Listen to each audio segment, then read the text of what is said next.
Welcome to the CQN podcast, A Celtic State of Mind. I'm John Dykes, and this week I'm joined by two guests from the world of film and TV. John MacLaverty has just won a Bafta for his Lisbon Lions documentary, Glasgow 1967. For anyone who hasn't seen this film, I would implore you to do so. Anyone who has seen it will have undoubtedly welled up with pride during some of the closing interviews with the Lions.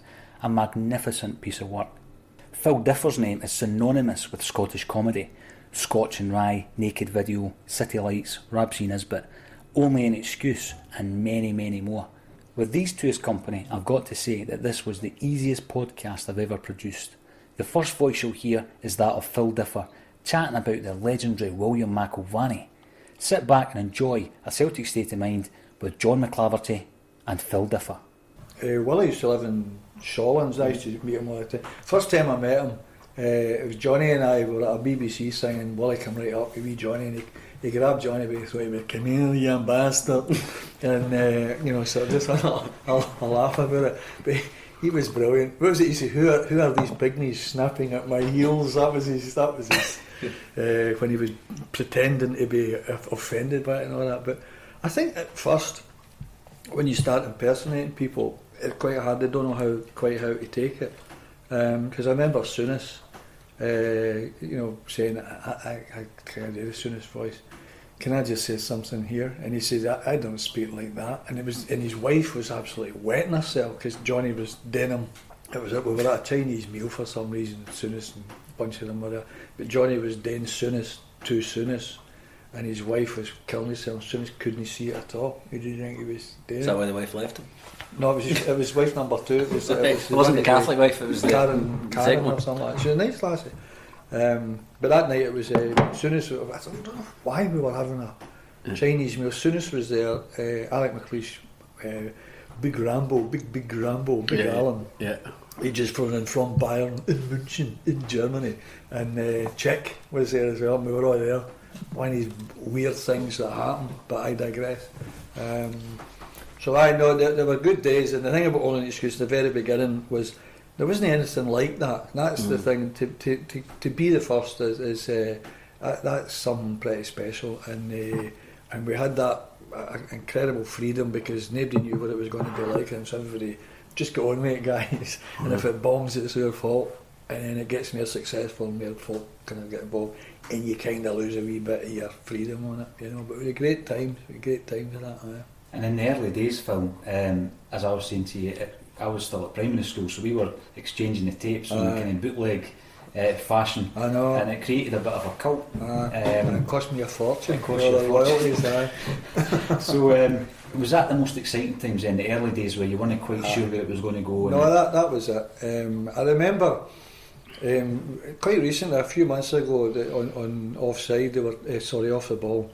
They were talking about comedy, things that happened, and when the first time you heard it was special. And Stuart said that Cosgrove said that when he first heard Only an Excuse, he thought, wow, this was something. And that was a big thing. I really was chuffed at that, like all these years later, it was something that Stuart pointed out as being significant, not just football, culturally. And I'm like, I was really chuffed at that it's still remembered for what it was. It has changed a lot over the years, and that's maybe that's going to happen.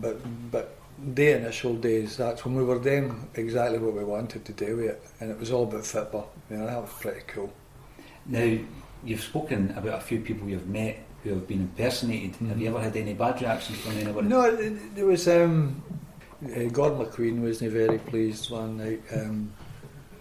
It's all in context, if you're sitting, if you're at a dinner and Johnny's dating you and all your pals are nudging you and all that sort of thing, it must be pretty hard. I'm not quite sure how to take it. But no, that was nothing. I mean, it was just like no quite. You get it, they're not quite sure. Or they draw dirty look. Willie Miller drew a dirty look one night, which was it was quite. But he's fine now. I mean, after that, it's fine. There was never any bad thing or anything like that. Do you think Scottish football's quite unique in the sense that you were able to craft this comedy show around just the day-to-day world of Scottish football. I think the thing about the Scottish football bubble is it was just the right size to work on. You know, like I know that they did fantasy football and things like that. And there was another one. Was it Standing Room Only? It was called with Alistair McGowan in it. But English football, I just don't think they take it the same way. I mean, I remember going to see Fever Pitch. Is that the Nick Hornby? It was the play version of the book, and it was on at the Six, and there was a wee guy doing it, and I thought, like talking about being an Arsenal fan, and I'm crazy. I mean, and I thought, no, you're not really. You're just being a bit whimsical about it. They didn't see it the same way as we did. It's life or death for with Scottish football. And at that time, the old firm thing was a big thing. And the other thing at that time was nobody did jokes about religion, basically, about the whole the sectarian thing. Everybody kind of like, it's outrageous. They think, that you ignore that, that's acceptable, which isn't acceptable, never was. But we used to do jokes about it, and it was like you're sort of pushing the boundaries by doing these jokes and bringing it up and saying it all. I don't know if you remember one of the tapes we did. It was the Maurice Johnson signing, and again Richard Gordon named this as one of his iconic comedy moments. It was the crowd, the media are in. It's all sound, obviously, and they're talking about what is it Rangers have asked us along. It's a big circle, probably Sheridan. I remember they were all being linked with that guy Sheridan, and we did Bill McMurdo going, ladies and gentlemen, here's the Rangers' new signing, Maurice Johnson, and it was just utter silence and the sound of a glass hitting the floor. And it was a great wee bit of radio. I mean, I love soundscape. I love creating the sound, creating the joke, the sound level. But nobody else was doing that. People were ranting and raving, but nobody was doing comedy about it. And then the utterly bizarre thing was Johnny used to do quite a lot of corporate work for Rangers, and I would write the speeches and Johnny would do it. And one night he said, just come along with us. I went, you sure? He went, just come. He said, what's going to happen? I said, I could get lynched, crucified in a burning cross. And just come along. So I went along with him and sitting at the table, and I sat down and I looked at my wee thing and it said Philip Differ, Mr. Philip Differ, and I looked at the one next to me and it said Mr. Maurice Johnson. I get sat next to Mo. Could you eat? And he sat down and he went, I'm going to fix my thing, mate. He couldn't get his cufflinks in, and I had to fix Maurice Johnson's cufflinks.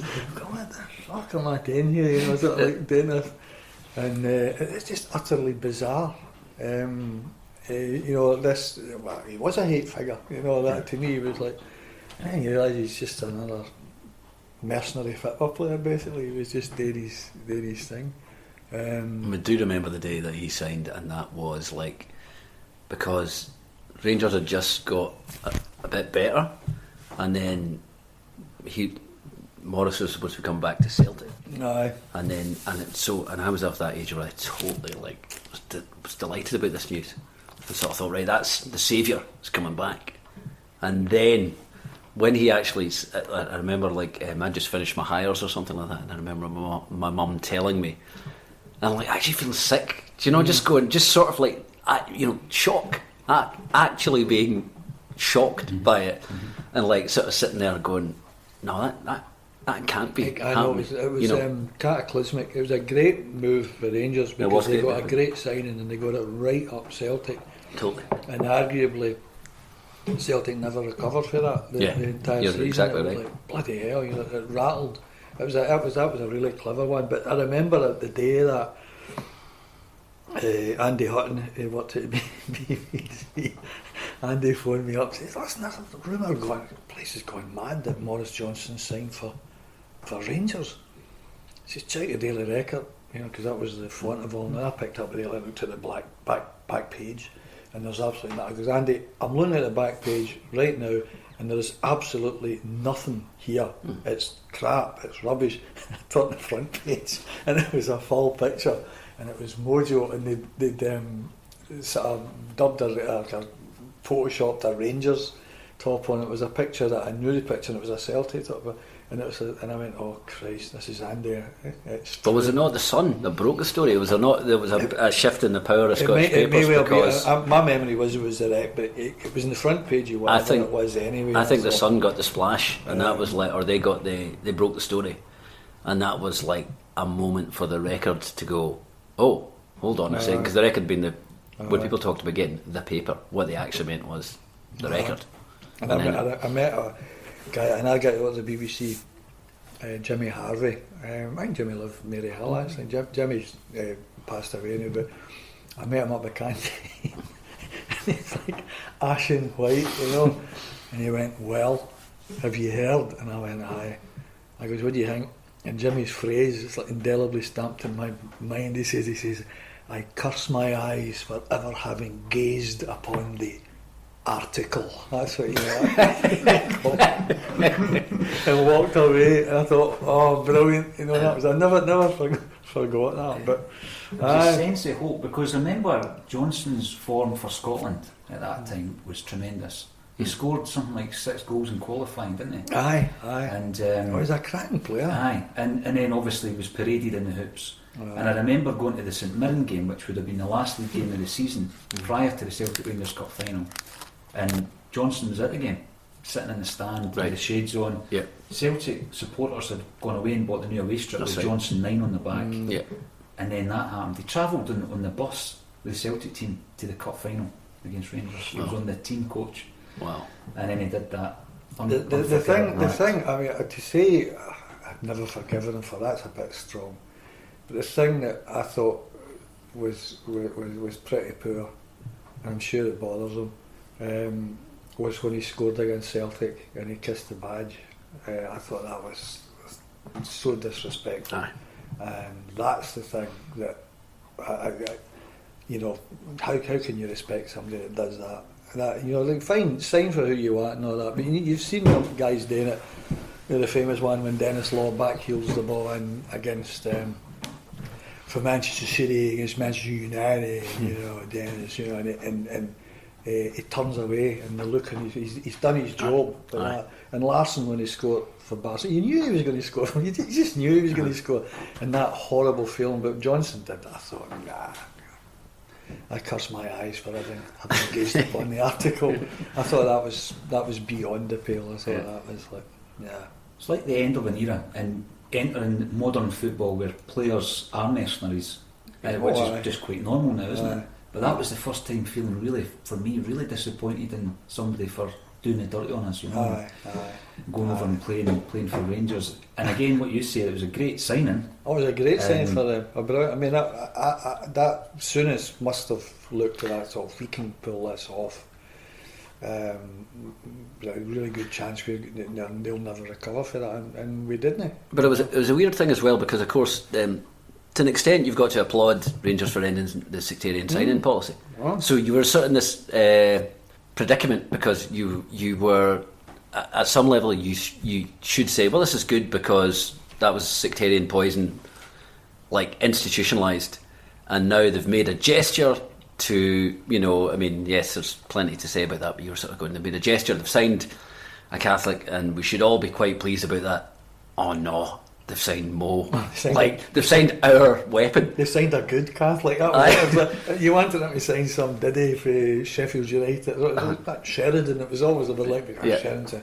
And it was like, we wanted it kind of like, we were in the wrong for that as well. It was like, they really should sign a Catholic, but it has to be a Diddy Catholic, not a good one. Yeah. So in a way, it was for them. They broke the sign, the policy, big time, but also it impacted on us as well. And our hypocrisy, to a certain extent, got an airing. Got an airing as well. So there you go, get it right up you. Basically, it wasn't just get it up you; it was get it right up you. And as you said, it was sort of like, took a long time to actually regain our balance after that, because we didn't win a league then for a long time. That was the big gap in the 90s, wasn't it? From about then on.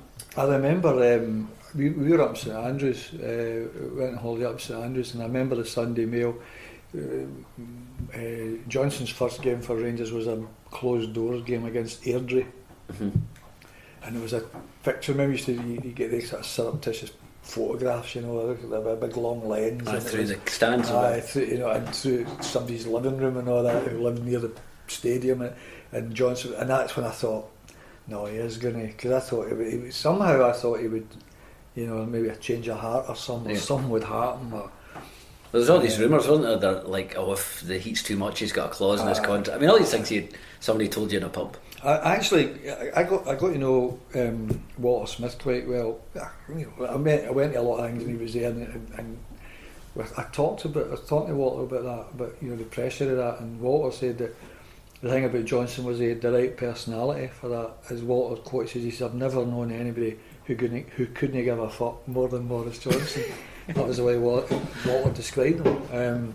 That he could, it was right off a duck's back. It was like he was walking to the bus and some guy hurling abuse, just nothing, didn't matter to him. It's interesting. 28 years ago that would be now. Is it? And you're talking about you're waiting for that newspaper to drop, or you're listening to the radio or watching 6 o'clock news. But of course, fanzines were a big, a big means of getting your views amongst supporters, etc.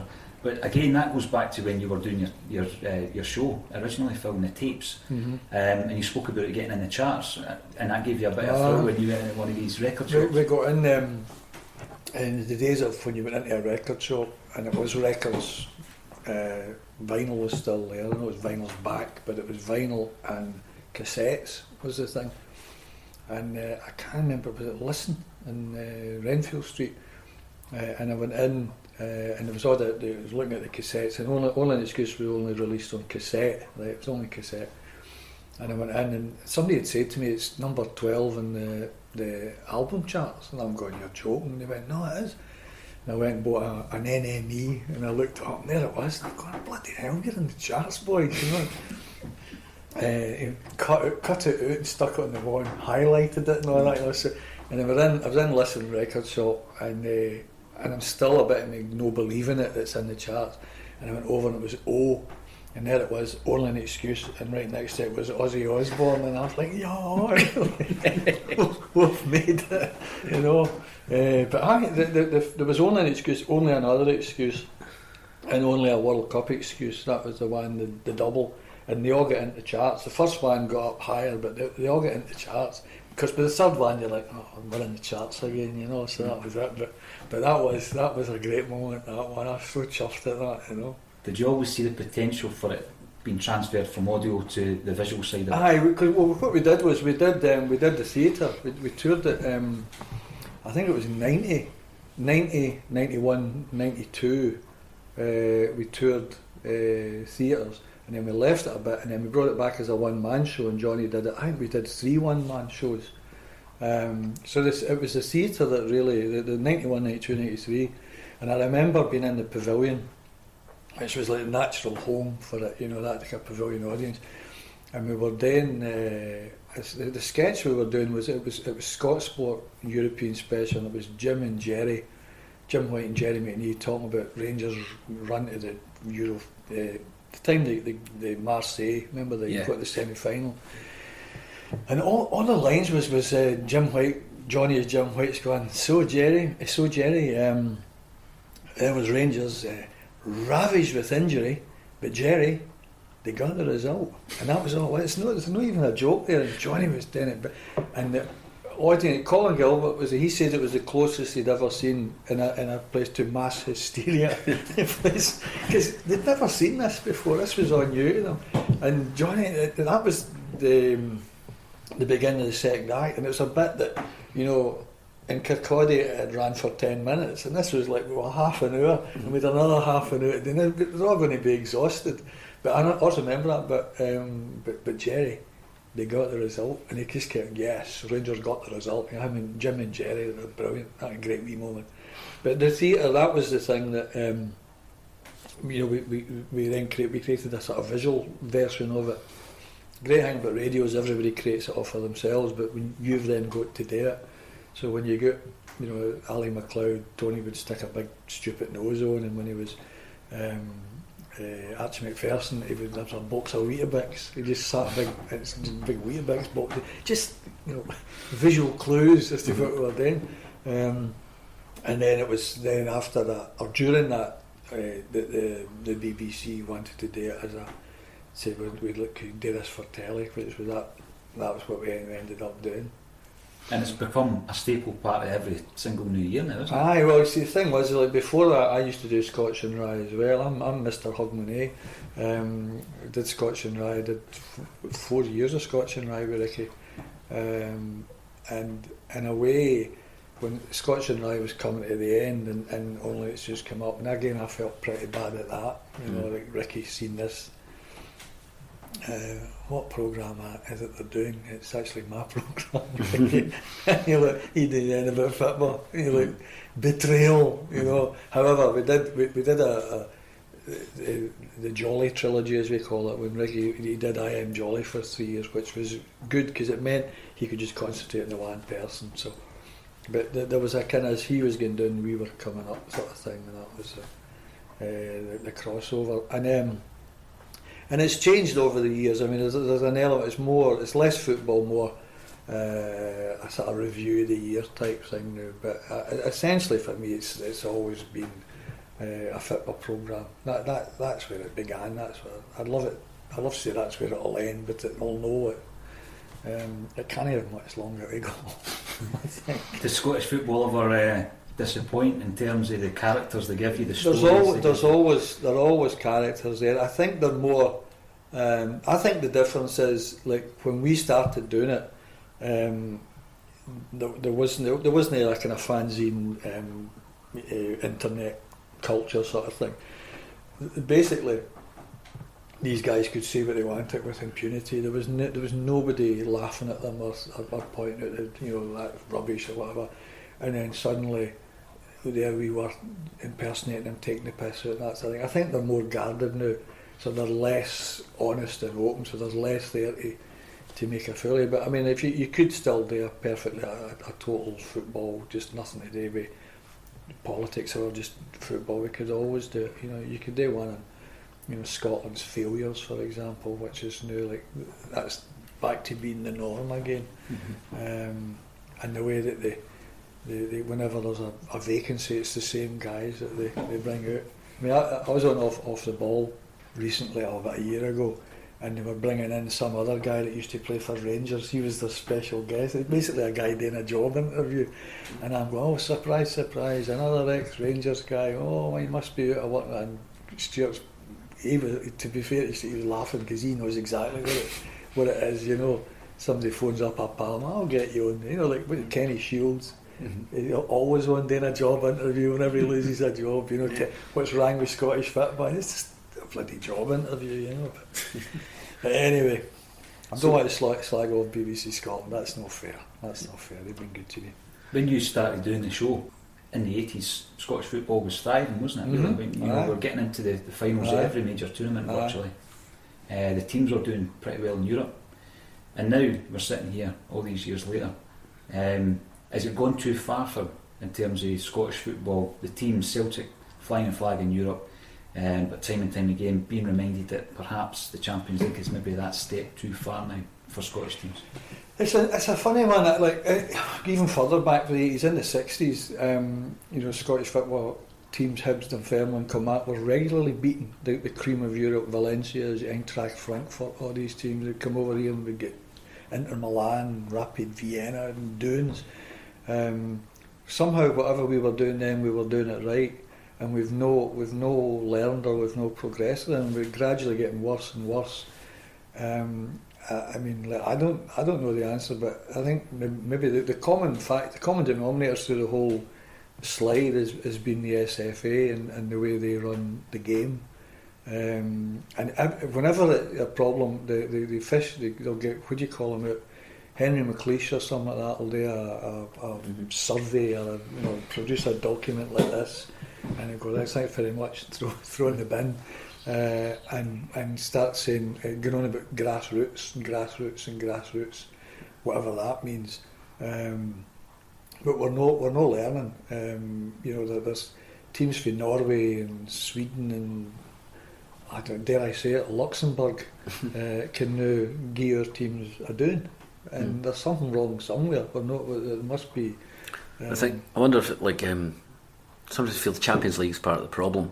Mm-hmm. In that, you know, like whilst when you're at the game, you're delighted to be there and it's exciting and it's like your adrenaline's going and the music and all that. And that's all great, but ultimately, it's a scam to keep the rich clubs rich, and for Celtic it's a bit of unwelcome perspective in that you suddenly because it's to do with football audiences, so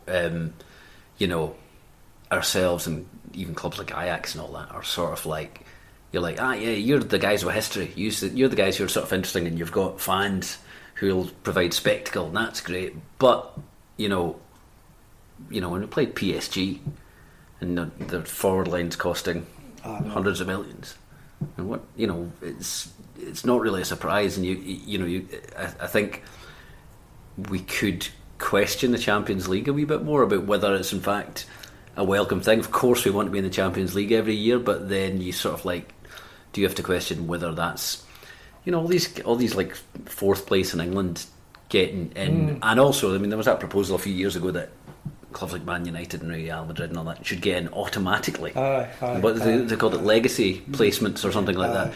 You just go, right, well, okay, that is not sport. No, that is not. That's a cartel. It's a misnomer, Champions League, because there's teams there that aren't champions. Of course, so you're just like, and we've got to struggle to get through there because we've got to play all the qualifying rounds. We are champions. No, so. It's you're absolutely right. It's a cartel. Keep them rich and keep them in that level that they have grown accustomed to, basically. And if you go back 5-6 years ago, PSG weren't there, but now they are, because basically our country is Qatar is funding them. The PSG game out there was interesting. Like they were brilliant. PSG, they were absolutely brilliant. No even the fan running on the park couldn't even get near the PSG guy. And see the guy that cuffed him when he was getting off. St Modens boy. I knew Tony Lavelle. He was in my class at school. There he was, the picture of him, the bald head but the same face. And I went, well done, Tony. That's St Modens boy. But that level, we can't. There's no way you can get to that. Well, it's the setup of the games that you've got to come through playoffs to get to the Champions League, and then when your group, and it's all stacked against, because like the old knockout format, is kind of going and that, but you always had a chance because you thought, well, it's 2 games. Well, look at the draw. I mean, look, when Celtic won the European Cup, arguably it wasn't the toughest. But I remember, when we drew Zurich and that, we thought, they're a Swiss team and a French team. Ooh, and then Vojvodina, Tommy Gemmell says was the best team. They played a Yugoslavian team. Dukla Prague, a Czech team. These were all big names, So we always thought slightly Scottish football was. But it wasn't it? We were better than we thought we were. Quite, rather than the opposite. We're not as good as we think we are now. The 70 when we got to the final, I can't remember who the first leg. We Fiorentina and Benfica and Leeds when they went to the final. I mean, that was a tough run, and got there and then did the Scottish thing. They thought, it's only Feyenoord, and then the rest is misery. But the thing about when you qualify for the Champions League, what do they keep on talking about? The amount of money that it's got you. It's not like we're probably going to get gubbed of Barcelona. We'll probably get gubbed of Bayern Munich. This is various leagues. The different teams that we've played all for the years. They'll gub us. PSG will gub us. But we'll have 30 million to get back in next year to get gubbed again. And we accept the gubbery. It's just like, like 7. I remember, was it last year? Barcelona. I mean, like, see the 60s, it's 7 years been mortified, isn't it? You know what I mean? But, well, we get gubbed 7-0, but we'll get 30 million in the bank, so. It's at what point do we interrogate that and go? I mean, the problem is there's not a lot as an individual fan you can do, but I think you can sort of like express scepticism. I slightly missed the Cup Winners' Cup. I always thought that was quite a good tournament. It was. Well, because you would always get the teams that had won the cup that I kind of fluked it sort of thing. You know, you would get a kind of mid or a relegated team or a team that for the second division of some. And it's kind of a graspable concept, the idea of a really good cup team. Do you know what I mean? That you go, right, well, on their day they can take an extra step up to get through to the next round. But remember there was the other one, it was the Fair Cities. Well, that's the UEFA. Which I could never really understand how that worked. It's just like all the other teams with good sounding names, like MTK Budapest, that's a good name, put them. Ferencváros, that sounds quite good, put that in, Ajax, looks a bit like Ajax now, put them, they've got to earn it. So I could never really understand that, but that was the first European Celtic game I ever remember. I think it was a Fairs Cup we played. It's Leox, it's the Portuguese team, Leoxes, as we all call it. But that's the very first. That must have been about 65 or something like that. And then there was another one round about then that they beat MTK Budapest, I think 3-0 at Celtic Park and get beat 4-0. 4-0 away. In MTK. And I remember that vaguely. But there was an excitement, and you didn't really know much about the European guys, and there was always, the papers would always pick up on a name. It sounded good, and that was the guy that they all. Or he's some player and all that. He might not even be playing, but you didn't know anyway. Like it sounded like. But the other thing that's changed is Eastern European teams were always brilliantly mysterious. I remember seeing Celtic play Dynamo Kiev when Dynamo Kiev were brilliant, and it's. But you'd Red Star Belgrade, and you'd all these teams that were, sort of like the Rocky movie, in that they were the other side of the wall. You didn't know much about them except they're all a bit scary. They all looked a bit like. Drago. And you were sort of slightly going on, right, well, they're, they will hammer us in some really tough way. And but now they're all gone, and all those teams Red Star Belgrade that sort of made the final European Cup and a terrible European Cup final in about 1990 or something like that. But all those teams are gone. It's just and it's that weird thing of Champions League thing again. This year we haven't got Barcelona, but for years we got Barcelona, and it was a weird thing because it's like Celtic have been drawn against Barcelona, and instead of going brilliant, what a night, you were like, no, them again. Totally. Oh, Barcelona again. I don't know, Messi again. So it's. I know. I remember we were all, remember when you're young, you're always forming football teams, and in Corsair we formed this football team, and we tried to come up with a name. And we get the Topical Times football book, and it was all the football badges, and we came across Ferencváros, and we thought that's it. So we called ourselves Kilsyth Ferencváros. And I designed this badge. We all had these black T-shirts, and I designed this badge and drew it in felt pen and all that, and everyone washed it once, and it all washed. It took me about 5 days to do this thing, and it washed it. And then we found out, I think Ferencváros means Francistown, after St Francis. So all the prodigies in the team were going, hey, wait a minute, what's this? Oh, St Francis? No way, they wouldn't buy it. Yeah. So we called ourselves some MTK Kilsyth or something like that. You're so obsessed with it, You mentioned that MTK failure, but the team talk was given by Kelly in the changing room. I've spoken to a couple of the ex-players who said Kelly told us to go out and attack in the away leg. They were 3-0 up, and that would have been them. It was John Hughes that told me that. Was that you just getting into going to the games, or did you? No, that was that looking at football books and seeing pictures. One of my early memories is looking at it would be the early 60s. The first game I was ever at was 66, so it would have been about 64, 65. But they had collars. They still had collars, and they had the hooked socks, and it seemed like 100 years, only 2 years when you're a kid. It's like the last century kind of thing.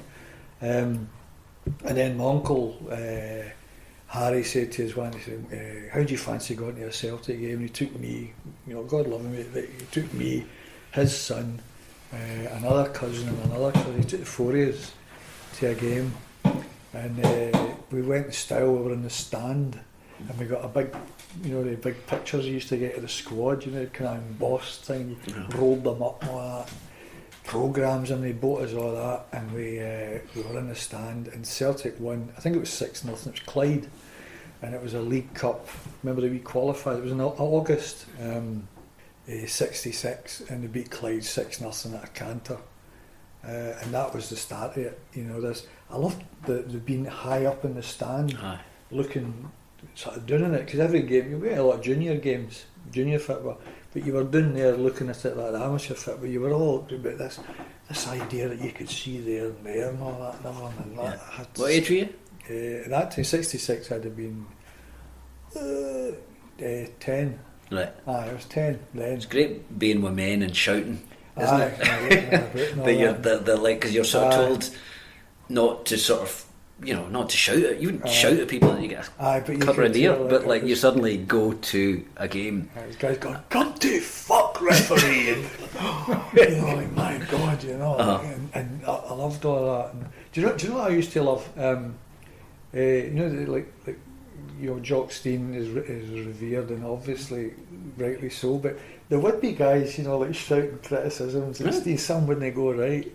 And there's a guy leaning over the veins in his neck. "Are you watching this, Steen? Are you watching this? What are you going to do about it, Steen?" You know, as if Jock's waiting, like, where is he? You. What will I do about this? You know, but they would be absolutely, you know, and you know, like nothing each at half time getting booed off the park. You know, that's quite. You know, folk go, "Oh no, that never happens." Of course that happens. You know, and if it wasn't going right, you know, like if you know, Tommy Gemmell tried a shot and it didn't work, you know, oh, for Christ's sake, Gemmell, what are you playing at? And then, you know, this is a guy who, you know, regularly was rattling them in, you know, but if you didn't get it right, we got so I don't know what would the phrase be? We get so sort of expecting that every time so quickly. You know, we went from being all right to suddenly being European champion, a team that could take any team apart, and if we didn't within 10 minutes, you know, the crowd would get restless and things like that. You know, so I always found that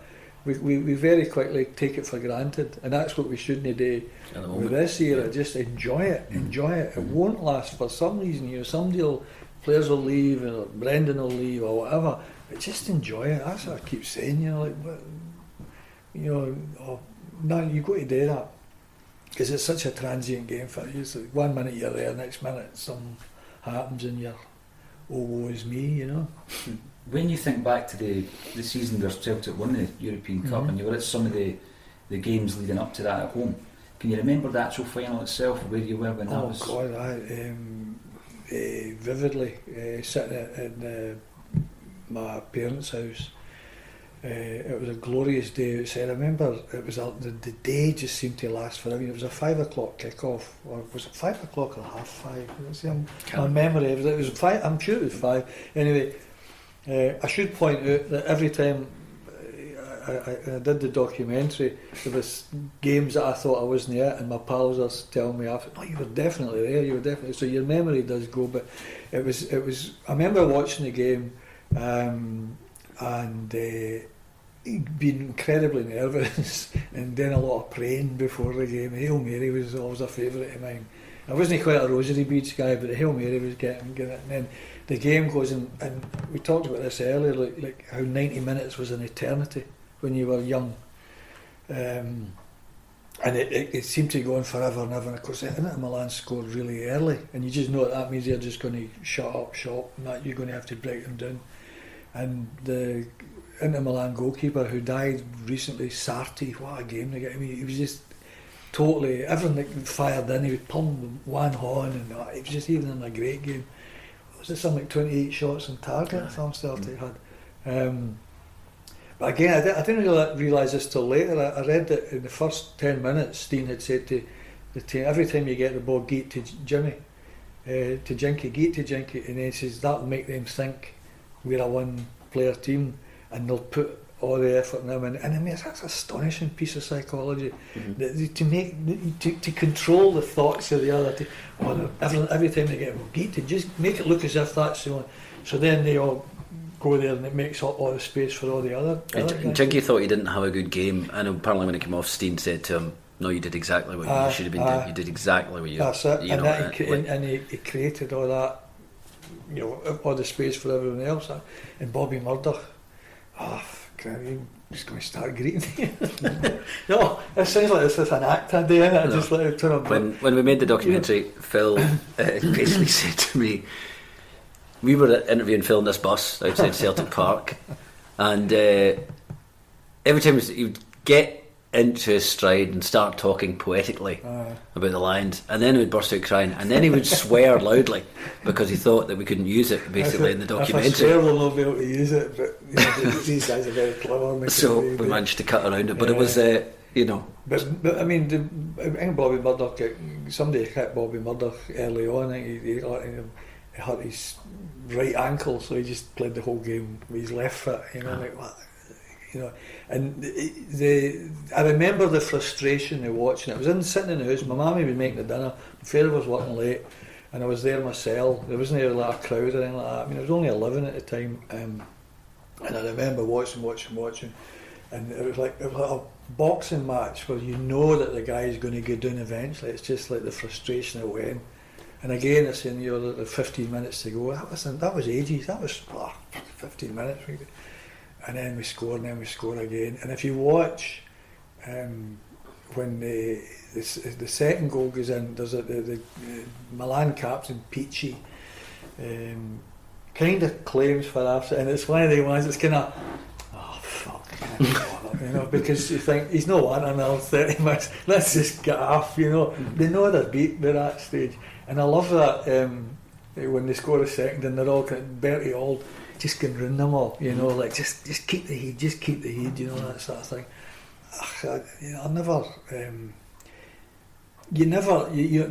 Anybody that's seen it, everybody remembers it in their own way, but we had an absolute glow, and we all went down the park, lived at the paddock down the pub, we all played football, and everybody just was running about like maddies, like everybody was just like high. And even the Rangers boys came down, the Blue Noses, Billy Black and all that, Billy Brown, they were all called Billy, the Allisons and all that, they all come down, just boys, what can we say, whatever you want to say is perfectly entitled. So that was it. And then we played football. That's all you did, play football.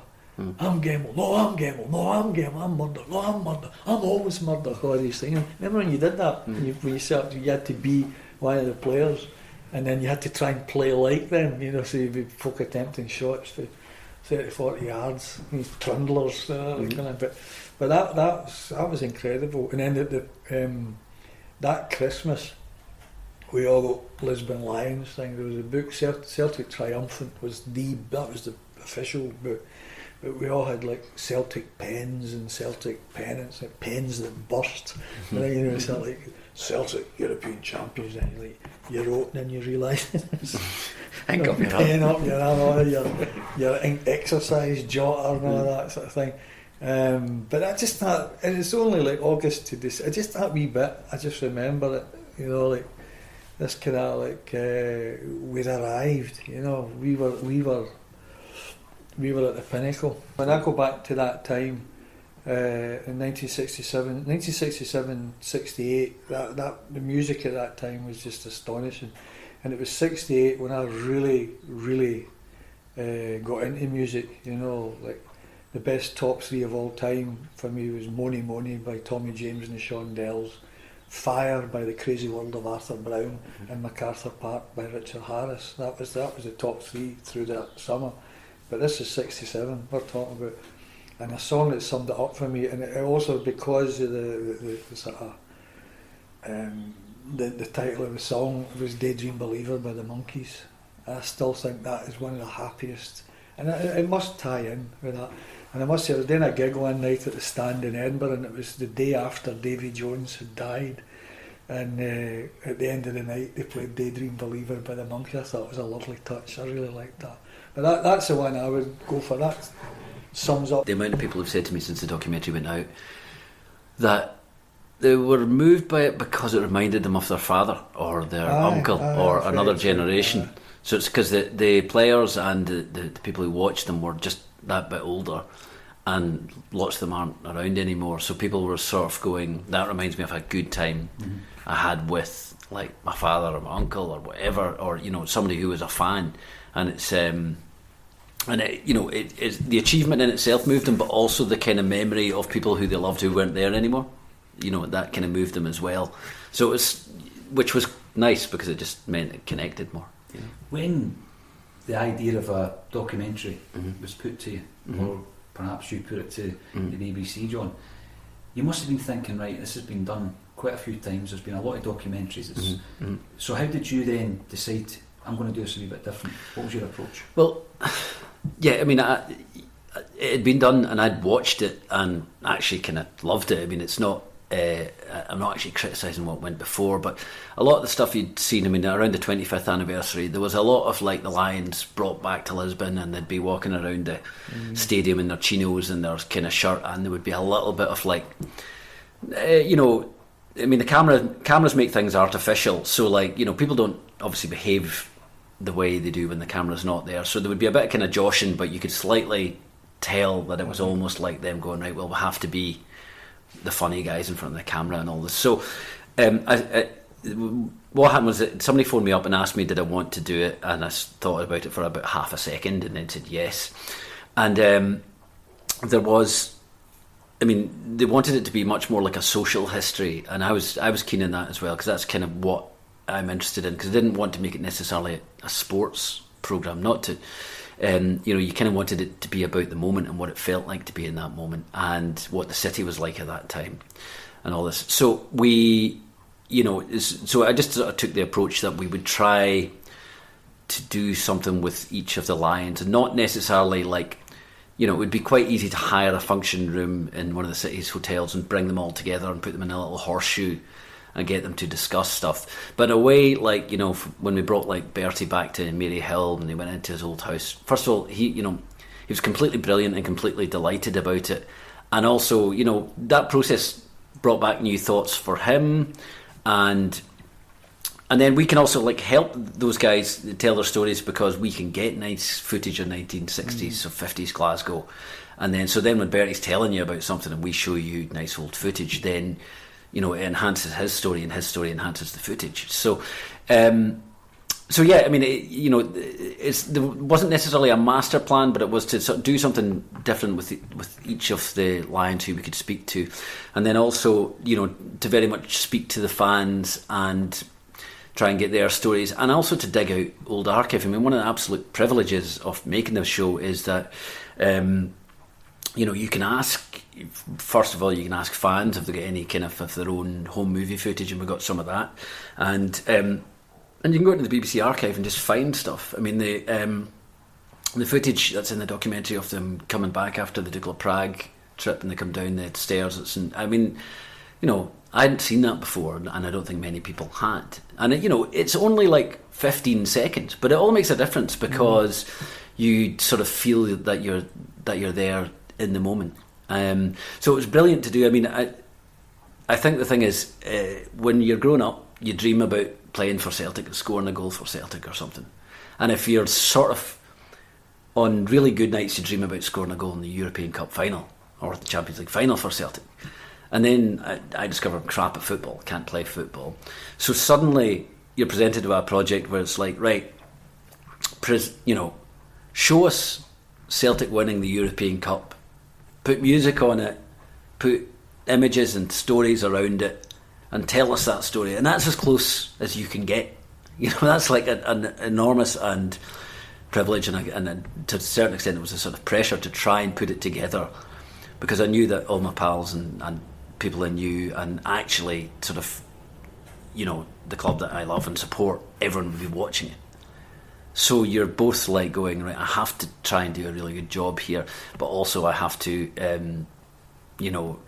make sure that it's like, it delivers an emotional impact, and I mean, I hope it did. No, it did. It certainly did. I thought you were under incredible pressure, because it's one of those things that everybody think, I would have done it better. There was some criticism of it, and that's fair enough. But there was even like on the night of it, I got loads of texts it's a really great thing. Is like you can be in a thing for about 10 seconds and it becomes your programme. It's like, you know, I kept saying, John did a great job, but nah, but you, no, but John, there's a guy who put it on, but what, you know, so I'm on it like 20 seconds and it was like my programme, but all the text I was getting for guys, and it was like a guy, a big blue-nosed pal of mine, and he said 2 Wives is beautiful documentary. That was all he said. Yeah. And there wasn't any I'm a blue nose, but that was it. There was no quality. He just said that. So fucking hell.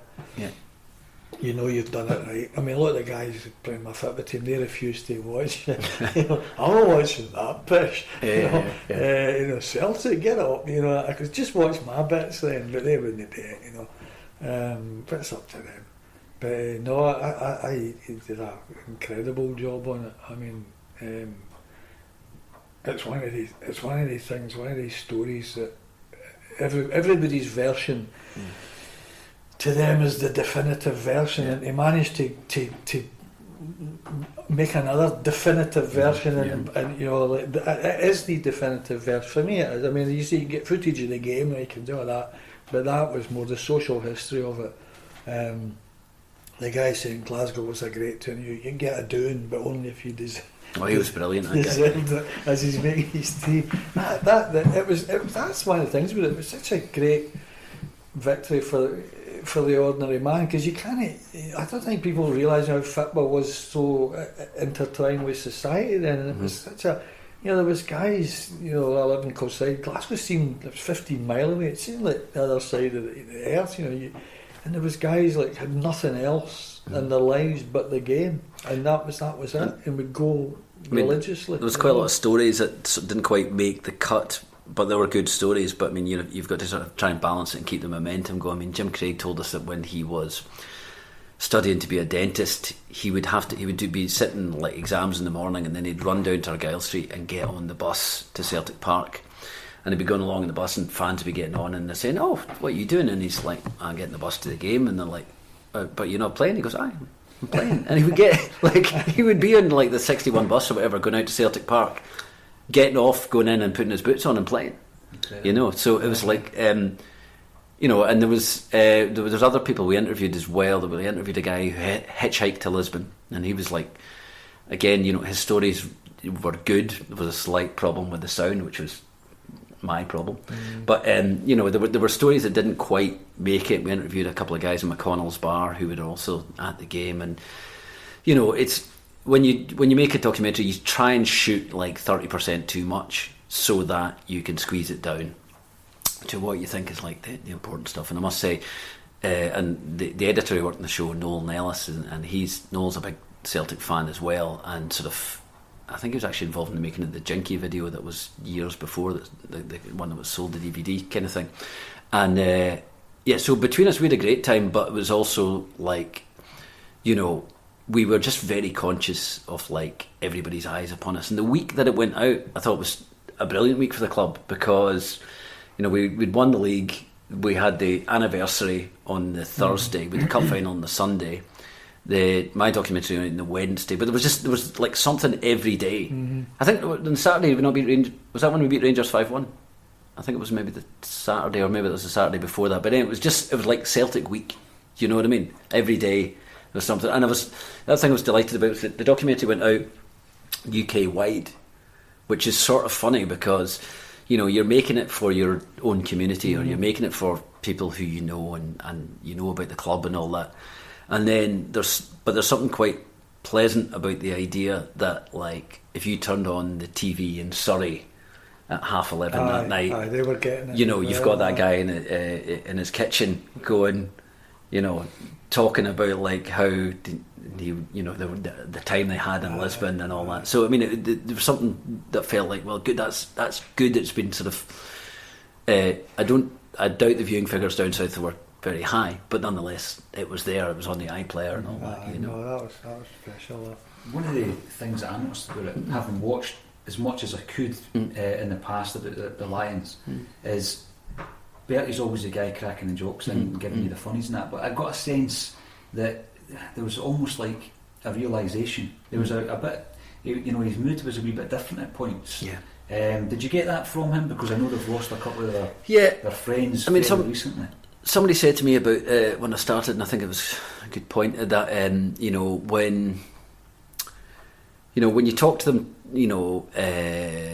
20 years on from the event, their recollection of it 50 years on from the event, when they're much older men, will be different, because they've lived more of their life. And actually, Tommy Gemmell passed away when we were making the documentary, so there was something very tangible about it, and that these guys knew, there's a kind of mortality about it. And they were all, I have to say, in meeting them all, they were all great. I mean, they don't meet your heroes thing, and it's a little bit of a cliche, but they were all brilliantly kind of unaffected in a way, and friendly, and also almost professional Lisbon Lions in a way now, that they, they know who they are, and they kind of like that what people want from them, and they'll shake your hand and all this. Bertie, I was really laughing when we were filming up Mary Hill, and then Bertie would greet almost everybody as if he was like George Clooney walking down the street, and they would be like, it was quite funny because we were filming in Jack and Ellie's, and the people in Jack and Ellie's were lovely, and they were, when you go in sometimes with a TV crew and you ask to film somewhere, people are like slightly huffy, and I went in and I said to the guy, making a documentary, and he's like, and I'm like, can we film in here? And he's like, well, what's the documentary about? I'm like, well, it's about the Lisbon Lions. We want to interview Bertie Holt. He's like, it would be an honour, like I'll close the cafe for you if you want. And but we were going down to Jack and Ellie's, and we're walking along Mary Hill Road, and it's full of there's lots of student accommodation filled with Chinese students now in Glasgow. And we were walking along, and Bertie met some old guy who shook his hand and all that, and then he walks along, and the next person coming along the street is a Chinese math student who's been in Glasgow for a week, and Bertie stops, hello son, how are you? Clasps both his hands, how you doing son? You great, you're going to your university and all this, and you could see the wee guy looking around him going, what is this? I just talked about Bertie. A couple of years ago I was at the North American Federation Celtic Sports Clubs at the convention in Vegas. I did stand-up comedy, so I was performing at it. I'd been booked to appear at it, and the arrangement was so go to Celtic Park, be there for 3 o'clock in the morning, and we're on a minibus and we drive down to Manchester and we fly over. So I get there 3 o'clock in the morning, and there's a minibus, and on the Chick Charnley's driving the minibus, right? And in the front row is Bertie and Joe McBride, and then the next row was Charlie Gallagher and John Fallon, and then the next one was Dixie Deans, and then it was Evan Williams and I, and we left at 3 o'clock. I don't think there was anybody else there. I think that was everybody, and we left at 3 o'clock in the morning, and it was about a 3-hour drive to Manchester. Bertie talked the entire journey, just told jokes the entire journey, and Chick's one of the guys that, these guys that drive when they're like that and they turn and they're looking at the guy when he's talking, and we were all sitting up the back like this, and Evan Williams is going, he said, look, he's not even looking at the road, and this is Chick listening to Bertie's jokes. And Dixie Deans eventually put his dark specs on and put his head down. He says, well, if we hit it and I don't line over it, and he just sat like that, because of he never stopped, and he never told the same joke twice. It just went on and on and on. And it's an absolute whirlwind. The thing about Bertie, I think, is there's something incredibly un-Scottish about him. See that positive thinking.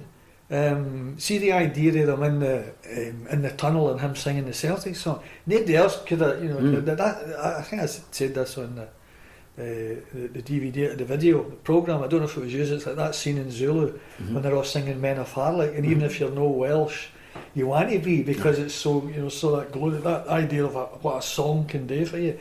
He's an absolute.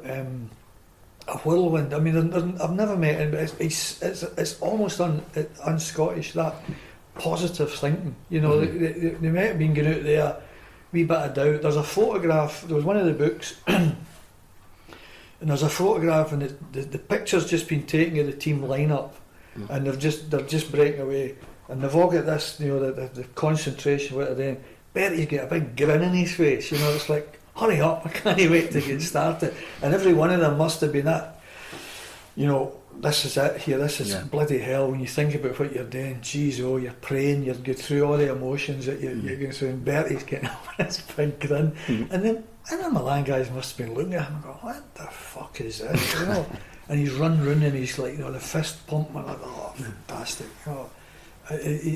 you're right, that Bertie speak to everybody. Yeah. See when he walks up the Celtic way and he's walking, everybody and their granny, and he's saying, oh, thanks, but he's going, no, thank you, son. How are you getting on, son? How are you doing, father? The older guys that are probably younger now, and they all think, he's got the he's got like his kind of like all this default patter. He takes off the shelf and dusts it down for every occasion, and it's great. I mean, I'm not knocking it. I'm absolutely going, not. I'm like, it's not. It's a pressure to be Bertie, and then like, but he can totally handle it, and he seems to really enjoy it. Brilliant at it. And you were saying, he did get a bit emotional when we were interviewing him about it, but they all did, and with Billy being unwell, and with Tommy Gemmell passing and all that. I mean, it is like it becomes something different. The meaning of Lisbon for these guys becomes just slightly something different, because there's, they, like anyone else, they're asked to talk about it all the time. And I mean, one of the things with the documentary is you knew that kind of like the stories were almost set in concrete, and we did tell the singing in the tunnel story, but we didn't make a big thing of it, because it's sort of, you were trying to sort of find new stuff to say about it. But the change of circumstances of them aging and and getting further away, and what almost what was it like to be a Lisbon Lion, and like all these guys just remembered each other as the best of mates. I mean, they were like a gang, they were very much like and they all seemed to sort of still care for each other and look out for each other and all this. And it was great, actually, speaking to Kathleen Murdoch, and Aggie Johnson and all that, because again, they gave you a sort of slightly different perspective on it. When we interviewed Agnes Johnson, she kept saying, she kept saying, that Jimmy one. She'd talk about Jinky. She'd go, aye, that Jimmy one had come in the house, and that Jimmy one had, like, you go, hold on. And there was tempting stories. She says to me at one point, she said, we went on honeymoon to Magaluf. She said, Jimmy met George Best out there, and we went for a drink with George Best. And I was going, right on, what, hold on, you, George Best, Jimmy Johnson going for a drink in Magaluf in 1967. Tell us the story. And she would be like, he's a nice guy. And I'd be like, no, come on, there must be more, and it's like, no, George was a nice guy. Jimmy and him just talked about Ireland and football. Next question, and you're sort of frustrated because you want to know more, but it's probably just ordinary for them, isn't it? Of course. That was perfectly, it's exotic. Magaluf is exotic, that was it. So I did enjoy that woman in Lisbon kind of angle as well. Speaking to the wives and getting a wee bit different take on it from them. Kathleen Murdoch was brilliant. She told us lots of stories and was so proud of Bobby and all that. And so, again, it's just that thing of trying to make the programme slightly different from like a kind of sports documentary. Mm-hmm. So it's not like all testosterone. And I mean, there is a tenderness to supporting Celtic that you sort of, whilst we all do shout and ball, you love the club and you sort of go on like it's a kind of thing that you don't want to sort of be handle roughly. You kind of want to go, right, well, let's talk about why we love this club and who the people are behind it and all that, and so like when you bring Glasgow women like that in, they know how to tell the story as well, and it's really nice to hear a sort of perspective of someone who's close. But and even when we were down with Bobby Lennox and his wife, and they were talking about how the women weren't actually allowed in, by Steen to sort of like, he's like, oh no, you don't want them talking to each other and all this, and so they would be standing outside Celtic Park like in the rain waiting for the men to come out, so yeah, I think, it was just good to have that again, it just gives you a different perspective on it, and they were all really, really nice and receptive to talking about it. I love, was it in the documentary, or was it something I read about Bobby Lennox thinking that he wasn't good enough? Well, no, he didn't have a lot of confidence. And when he was younger and all that, Aye. and he didn't think he was good enough, and you think, guys like that, the humility is astonishing. And again, I think I maybe said, I don't know if it was used, was Jim Baxter saying, when you think about it, it's a bunch of boys from Belliston and Saltcoats and Bells Hill winning the European Cup, and you think, actually, in Derry Hill as well, that's actually what it is. It's no, highly paid mercenaries, as we've used, guys for all the world. It's that local thing, like Ronnie Simpson being the foreigner coming from Edinburgh. That's the. Bobby Lennox says this, that when he signed with Celtic, he signed and then he went back to Saltcoats, and then it was like, and he was really shy. And after about 3 weeks, Celtic phoned him up and said, "Are you going to come to training?" And he didn't really understand that he had to go in. He was sort of like, that was the thing why, when we were young, you thought you could be a football player, because they were kind of just ordinary guys. I mean, Pat McMahon that played for Celtic was for Croy, and the Croy guys never get a bus. I think they were all too mean to get a bus. So you'd see Pat walking. Pat was playing for Celtic, and Jimmy Quinn at the time, walking for Croy into Kilsyth to the store to get a pair of shoes or something like that. And you never bothered them, because you saw it all the time, But I mean, he was a bit of an enigma, wasn't he, Pat McMahon? He was kind of George Best ethos, not because he was a drinker. He had long hair and played for Kilsyth Rangers, which was that was the local team, and he was the kind of the Gallus boy. Every team had to have a Gallus boy, and Pat was the guy. Didn't he play a lot against for Celtic? Did he? He played a few.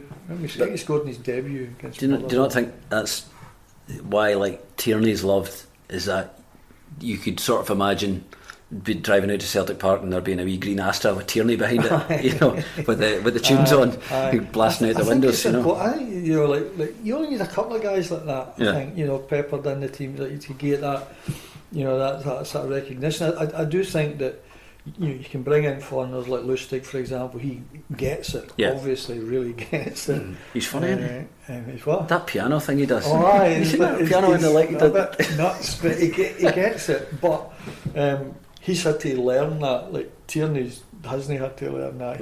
That's just part of his DNA, sort of thing. And the sad thing about Tierney is, most guys, when they've got that so much, they try so hard, they can't. That I'm so desperate to do well here, and he just looks like he's been doing that all his life. What age is he? 19, 20. That's crazy. So that's the thing, is that when you meet football players, I still see, when I'm watching them, I still think they're older than me. It's like, I'm still a wee boy essentially watching the game, and then you meet them, and they look like Waynes basically, and even the older ones. Oh, he's 32. I mean, Ronnie Simpson was considered ancient at 36, and I mean, I remember I've met just about all the Lions, and I still, when I look at them, I realise that up until the moment I meet them, I'm still expecting to see the guys out of the Celtic 40s, and then you meet them and they're grey at their wear, they're fatter or they're podgier or things like that, and then I go, my God, his hair is thinning and it is white and it is, but my memory, if Bertie was coming in, you'd have to think Bertie with jet black hair swept back, and he'd come in like that, and he still comes in like that with a big jaw. With that jaw. But he's an old man now, and I still think, if you say to Bertie, if Brendan Rodgers picked Bertie in the team and says that you're playing today, I think Bertie would go, go on, give it a go. That self-belief, I think he would fancy his chances. Totally. That's a wonderful thing. But that whole idea of a team is a great thing. That's what all the ex-pros, all teams, that's the thing that they miss, is that the idea of 11 guys going out there today battle. For your, and that's a wonderful thing. It's a great thing. I hope you enjoyed the latest episode of A Celtic State of Mind. I certainly enjoyed putting it all together. I must say a huge well done to John MacLaverty again on his Bafta win. It was thoroughly deserved, and I hope the documentary gets reruns for years to come, as it is nothing short of a masterpiece. Get in touch on Twitter at Paul Dykes, at A Northern Pros, or at the CQN Podcast, and we'll continue to chat with guests from all walks of life with A Celtic State of Mind.